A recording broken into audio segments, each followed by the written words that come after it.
My husband is Malawian and we've been navigating the complexities of being a cross-border couple for almost a year now. Prior to this, B was studying in Kenya and this is how we met. However, staying afterwards was not proving worthwhile. When he visited in May of 2024, we discussed how the long distance was straining us, and as much as Kenya is my home, staying together in Kenya wasn't as simple as we'd hoped. Immigration hurdles made it impossible for us to build a life there long term. It was frustrating, heartbreaking, but in May we had to make a decision, and one that wasn't easy and wasn't part of our 2024 plan, to pack up my life and join B in Malawi.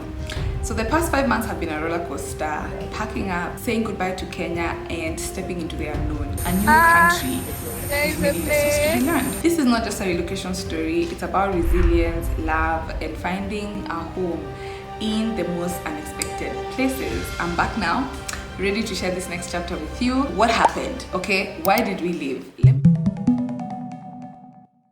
1. Systemic barriers. Kenya's immigration system is structured to make it nearly impossible for foreigners, especially men married to Kenyan women, to secure long-term residency without significant financial or professional privileges. So let me explain to you why I say this.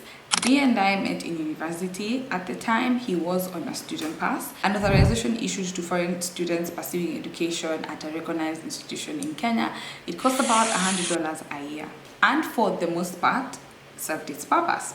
But after graduation, things got slightly complicated. B wanted to stay in Kenya and build a future, start a business, contribute to the economy, and just live with me. And yeah, the Kenya's immigration system doesn't make that transition easy. The rules are clear. So once you're no longer a student, you can't rely on a student pass. You need to upgrade to one of the work permits or passes specifically designed for foreigners wanting to do business or work in Kenya. Now, here's the kicker. These permits aren't tailored for fresh graduates with little capital or no employment offer lined up. Quick question for you, and I want you guys to let me know. If you're in these shoes, fresh out of school, no job yet, and full of ambition, which permit would you go for? Which one amongst this would you go for? Let's dive in. Work permits. These are a combination of business, employment, and consultancy. 1. Employment permit. This is class D. It is issued to a person who is offered a specific employment by a specific employer who possesses skills or qualifications not available in Kenya and whose engagement in that employment will be of benefit to Kenya. So a key requirement for you to apply for an employment permit is evidence that the organization failed to fill the vacancy in the local labor market. Evidence of competitive recruitment process. 2. Cost and fee. So processing fee, basically application fee, is 20,000 shillings, which is non-refundable, and then the issuance of your permit is 500,000 Kenya shillings per year. That's actually about 40,000 Kenya shillings a month, an entire expense just for you to be able to work in Kenya. Realistically, this permit suggests that you're in top level management or holding a very high paying job. So let's go to the second permit, prescribed profession permit, which is class C. So this is issued to a person who is a member of a prescribed profession intending to practice that profession in Kenya. They have to have full and free disposition of sufficient capital and other resources, registered with the professional body, association, or institute to which they belong in their own country, and whose practice of that profession will benefit Kenya. Second, processing fee is 20,000 Kenya shillings, non-refundable, and the issuance is 250,000 per year. So every year you renew your permit under a 250,000 cost. So these prescribed professions are medical professions, dental, legal, engineering, accounting, ICT, etc.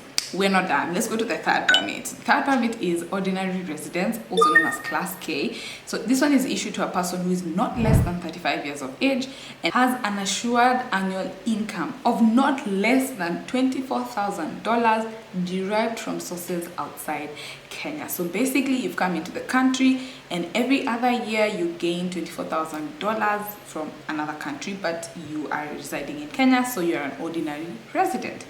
Requirement again is proof of your annual assured income, and your issuance fee for the permit is 20,000 non-refundable for the processing and 250,000 Kenyan shillings issuance of this permit per year. And last but not least, specific trade, business, consultancy permit. This is also known as Class G. So this is issued to a person intending to engage in specific trade, business or consultancy, also online business, right? Key requirement: documentary proof of capital investment of at least $100,000. You had me right. Again, fee costing 20,000 shillings for application, non-refundable, and the issuance is 250,000 a year. Which amongst these permits would you go for? Because I asked you guys earlier to comment, and I need you to comment now and let me know, because Olive did not see any viable option. As a fresh graduate, none of these permits felt even remotely attainable for me. So Class D requires an employer ready to justify hiring you over a Kenyan citizen, and you have to fork out 500,000 shillings per year. And you did accounting. There are many accountants in Kenya. Where the hell are we giving you the job? There are many accountants. Let's go to the next one. Class K, the resident one. An annual income of $24,000 from your home country coming into Kenya. Make it make sense. You came to study in Kenya. You wouldn't even be able to apply for that, right? And lastly, Class G. What I thought we would be able to apply for, because any specific industry, business, consultancy, we are both online business owners, expects you to have $100,000 sitting somewhere ready to invest. Essentially, what I've learned is the system wasn't built with someone like me in mind, a young, skilled, and ambitious graduate. It's tailored for established professionals, high-level executives, or people with significant financial backing. Also guys, please subscribe for more of this relocation series.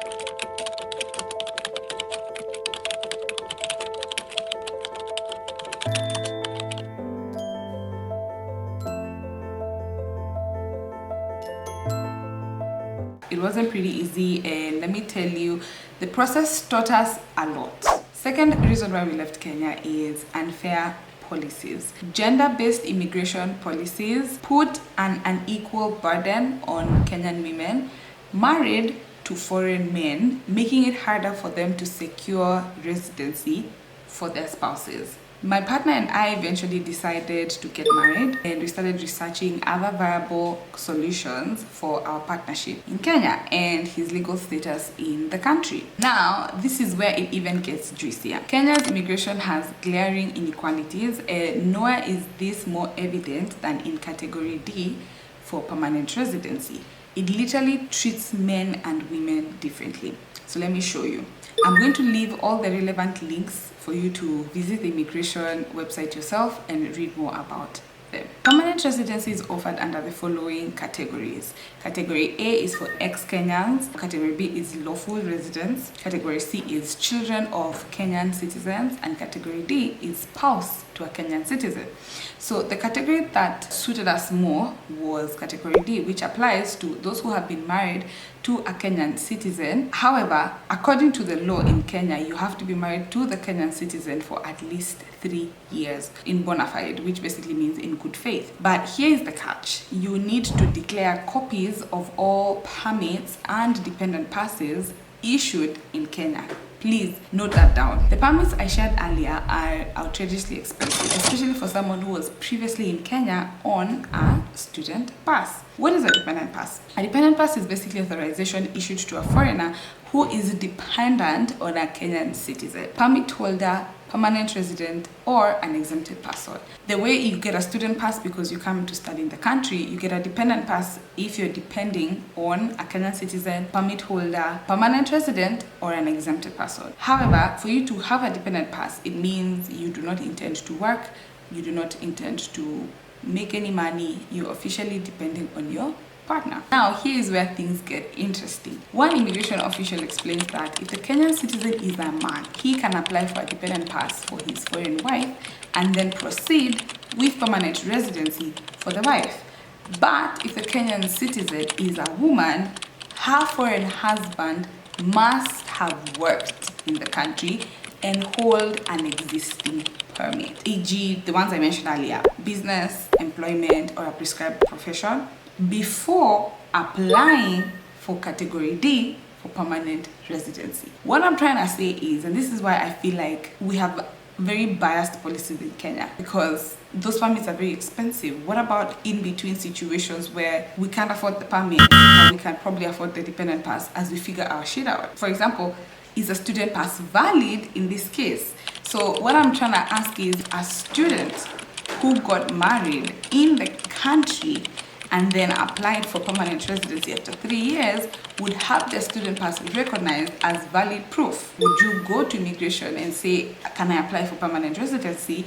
I've been married for over 3 years to my partner who's Kenyan, and I've been here as a student doing my master's program for 4 years. Would they acknowledge that and still give you a permit? Because that's the part I wasn't getting, because it felt like if it's a man, there's some financial obligation or professional obligation he has to have made in the country to apply for permanent residency. At this point, the frustration was becoming unbearable. One, business permits in Kenya are ridiculously expensive. Permanent residency through marriage is only valid after 3 years, and you have to kind of have a proof of a work permit or a business permit prior. So as much as we were planning to get married, we weren't going to be married and stay in the country for 3 more years. It wasn't making sense.